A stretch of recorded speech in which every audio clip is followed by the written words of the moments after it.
Is America a Christian nation? Or we can also ask, how Christian was America when it was founded? Stephen Prothero, in his American Jesus, talks about two camps divided on that matter. He states that the evidence abounds on all sides. For example, one camp, secular nation camp, would often cite the treaty with Tripoli, signed in 1797, that pledged that the government of the United States of America is not in any sense founded on the Christian religion. At the same time, Prothero reminds that the opposite camp, Christian nation camp, often referred to an 1892 US Supreme Court opinion that lauds the Redeemer of mankind and calls the United States a Christian nation. Yet, scholars today point, for example a Princeton historian Kevin Cruz, that the percentage of Americans who claimed membership in the church had been fairly low across the 19th century, though it had slowly increased from just 16% in 1850 to 36% in 1900. In the decade and a half after the Second World War, however, the percentage of Americans who belonged to a church or synagogue suddenly soared, reaching 57% in 1950, and then peaking at 69% at the end of the decade, an all-time high. Even Prothero, who himself claims to represent the Christian nation camp, writes, "Christianity was not particularly popular in the New World colonies. Spiritual indifference was the rule in 17th century. In all these places, churchgoers were rare and churches scarce. Many babies went unbaptized. On the eve of the Revolution, only 17% of adults were church members, and spiritual liturgy was the rule." A Yale historian, John Butler, states that by the 1690s, Maryland authorities had reason to wonder whether Christianity would even survive the transit to the next century. In America's first European century, then traditionally thought of as exclusively Puritan, Christian practice not only proved insecure, but showed dangerous signs of declining rather than rising. But if so, how and when did we get to the idea that America is a Christian nation? Professor Stephen Green, the author of Inventing a Christian America, The Myth of a Religious Founding, claims that the myth of America's religious founding emerged in the early 19th century. Christians were looking for a national identity that is connected to God's providence, and thus made America stand out among other nations as a chosen one, anointed by heaven's blessing. He writes, "The myth of America's religious founding was a consciously created myth. Early manifestations of the myth initially arose through the efforts of second and third generation Puritan apologists to understand and justify the importance of the Puritan errand.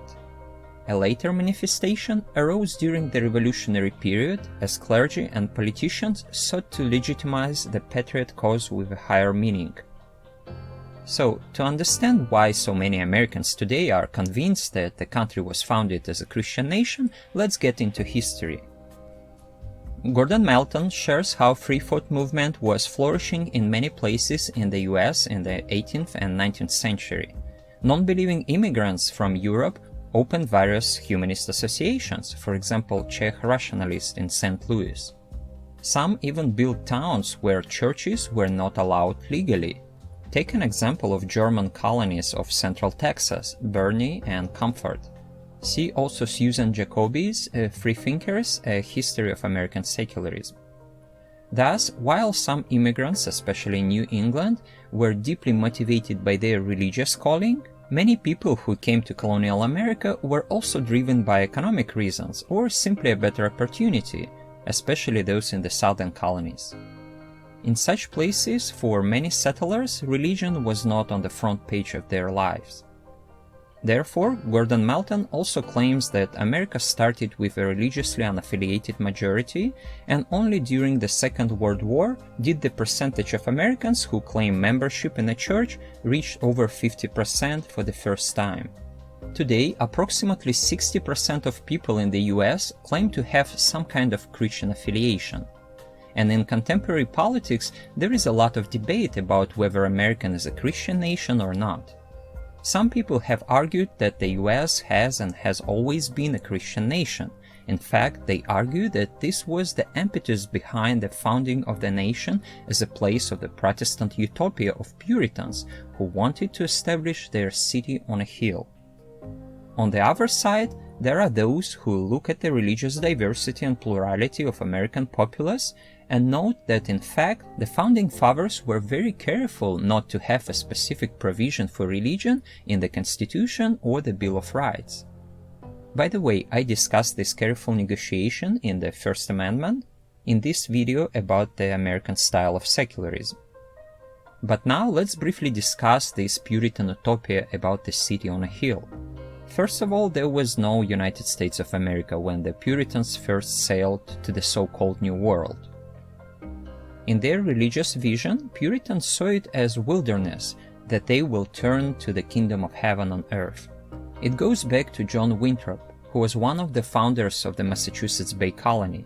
He led the first large wave of colonies from England in 1630, and while they were still en route, he gave his famous speech called The Model of Christian Charity, where he said, "For we must consider that we shall be as a city upon a hill. The eyes of all people are upon us." The Puritans really thought they were going to create a brand new society, and the Europeans would look at their new utopia and will be so jealous that they'd invite them to come back and reform Europe and England. But this didn't happen. And besides Puritans or other religious groups that wanted to flee from persecution in the Old World, there were many people that were coming to New World while being indifferent to religion or even hostile to it. Many were simply tired of religious wars in Europe and tried to escape it. And here we could discuss the impact of the Reformation and 30-year war in Europe, but let's skip it for now, not in this video. Remember also that from 1630 to the American Revolution it took a century and a half, so the population of colonies was very diverse, and in different colonies different religious groups prevailed. When it came to the Revolution, some may think that it was driven by religious sentiments. Well, maybe for some it was. But as John Butler claims, at its heart the revolution was a profoundly secular event. Moreover, some aspects of the founding of the United States were clearly created in opposition to prevailing religions of the time. Thomas Jefferson was very concerned that the Church, either the Church of England or the Catholic Church, have no place in their new founded government. He thought there needed to be a special clause for religion because he wanted to protect government from the Church.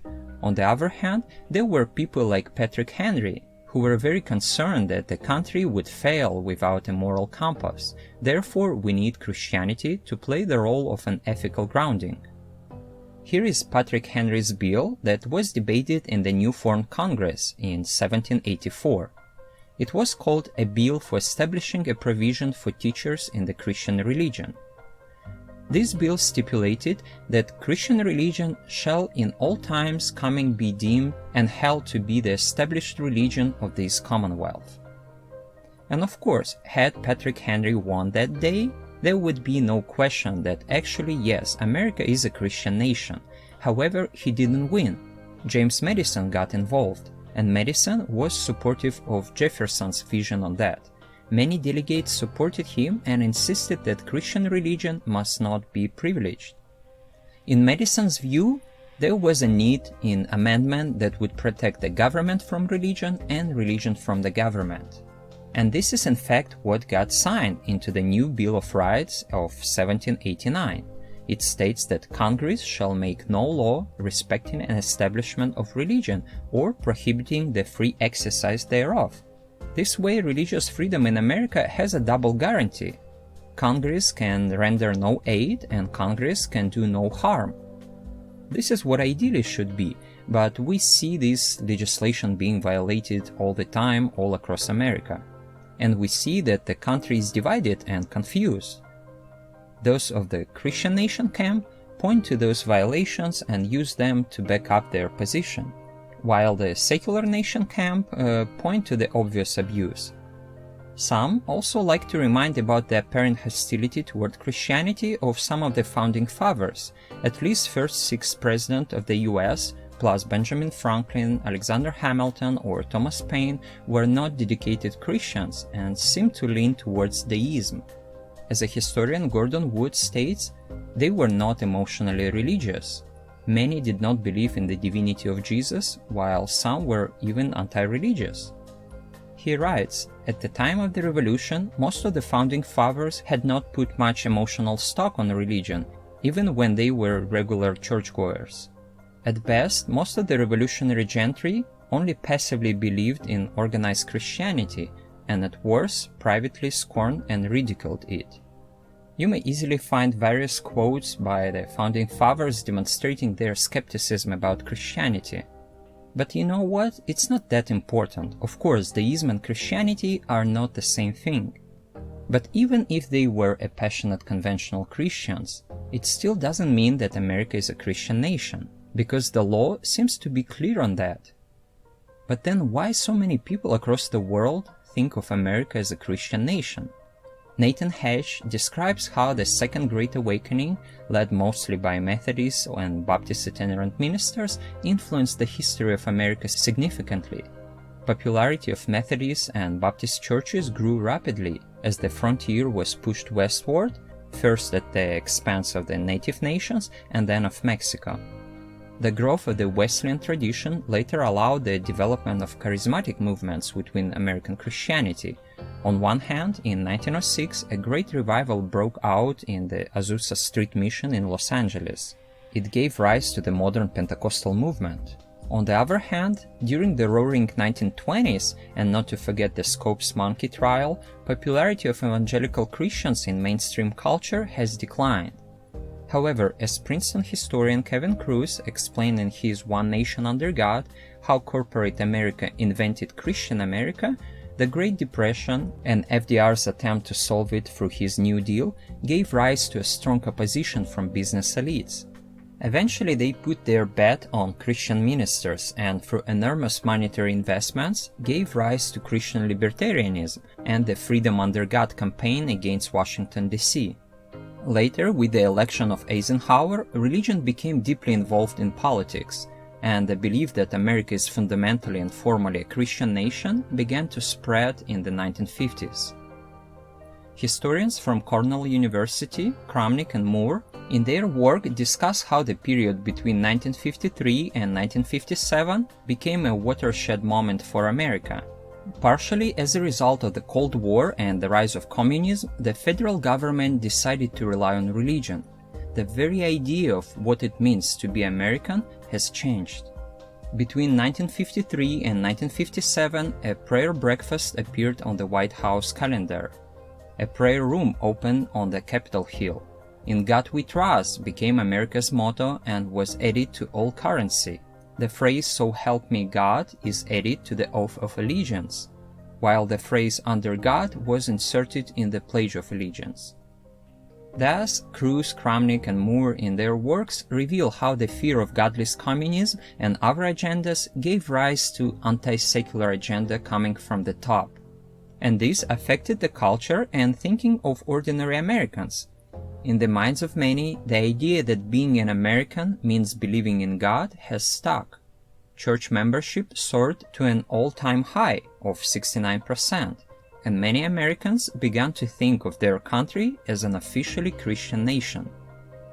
Later, the union of politics and religion gave the opportunity for political interventions by Jerry Falwell and Pat Robertson to strengthen Christianity and its ties with the politics. But this topic of relation of politics and religion requires a separate video review, so let's stop here and conclude. At the end, I just want to remind that we should not mix non-Christian, secular, and godless. Being non-Christian means that America simply doesn't have an established religion, or a religion that is officially privileged. Also, being a secular isn't the same as being godless. Many passionate believers are also passionate advocates of secularism because it is a critical value of any multicultural society. So, as you may see, there are different ways to interpret known to us data, and there are people on both sides of the spectrum, even among scholars. But before you make your decision on that, please consider what was mentioned in this review. let me finish with the words of Stephen Green. People are not wrong to consider the evidence of religious influence in our nation's founding, nor should those impulses ever be diminished or ignored. But people should resist the temptation to place them into some grand narrative that obscures and in truth diminishes their constructive role. So long as proponents of America's Christian origin fail to see the narrative as a myth, they will be unable to appreciate the true import of America's religious heritage. Thank you for watching to the end. If you liked the video, please consider to press the like button, subscribe, and if you like what I do, please consider supporting me on Patreon or PayPal.